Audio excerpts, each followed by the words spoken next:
हिरकणीच्या धाडसाची व मातृप्रेमाची कथा प्रत्येक मराठी माणसाच्या मनात अधिराज्य करते.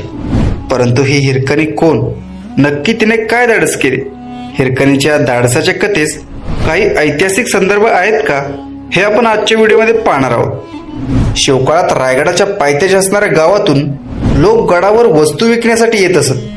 त्याप्रमाणे हिरा नावाची एक गवळण आपल्या घरातील गायींचे दूध घेऊन गडावर विकण्यासाठी येत असे. या विक्रीतून होणाऱ्या उत्पन्नातून तिचा व तिच्या परिवाराचा उदरनिर्वाह होत असे. हिरकणीचा हा नित्याचा दिनक्रम होता. सकाळी गडावर येऊन दूध विकणे व संध्याकाळी गडाचे दरवाजे बंद होण्याच्या आत गडावरून खाली उतरून घरी परत जाणे. शिवरायांच्या आज्ञेनुसार गडाचे दरवाजे सकाळी उघडत असत व सायंकाळी गडाचे दरवाजे बंद होत असत. हिरकणीच्या उदरनिर्वाहाचे साधन म्हणजे गडावर दूध विकणे. त्यामुळे नाईलाजाने हिरकणीला आपल्या तान्या मुलास घरी ठेवून दूध विक्रीस जावे लागेल. हिरकणी गडावर जाऊन दूध विक्री व बाळाच्या ओढीने लवकर गडावरून खाली उतरून घरी परते.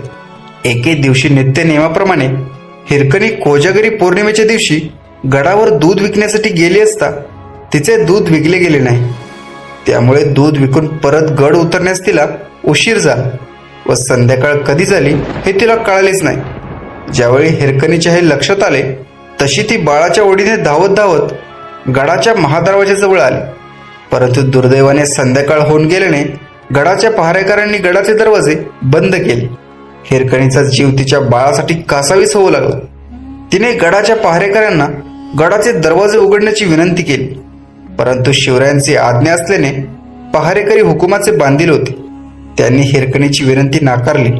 हिरकणीचे बाळ लहान होते, त्यामुळे ते सर्वस्वी तिच्यावरच अवलंबून होते.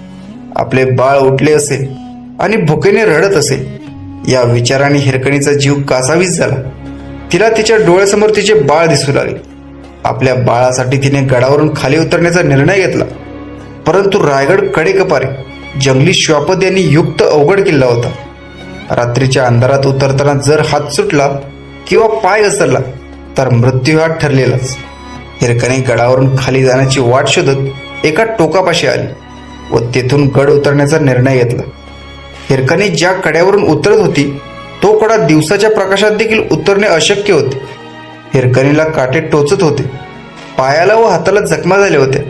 परंतु बाळाच्या प्रेमापुढे तिला ह्या वेदना जाणवत नव्हत्या. अखेरीस तिने त्या कड्यावरून सुखरूप खाली उतरत आपल्या घराकडे धाव ठोकली व आपल्या बाळास जवळ घेतली.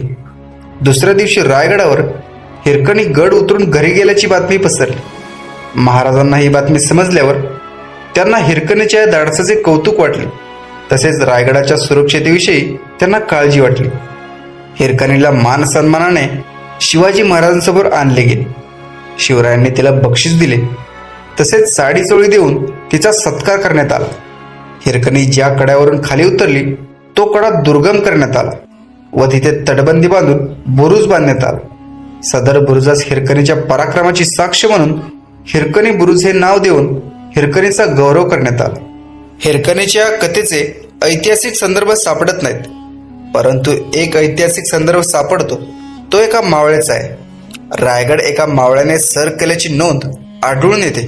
शिवरायांनी दौंडी देऊन रायगड शिडी किंवा दोर या साधनांच्या मदतीशिवाय जो सर करेल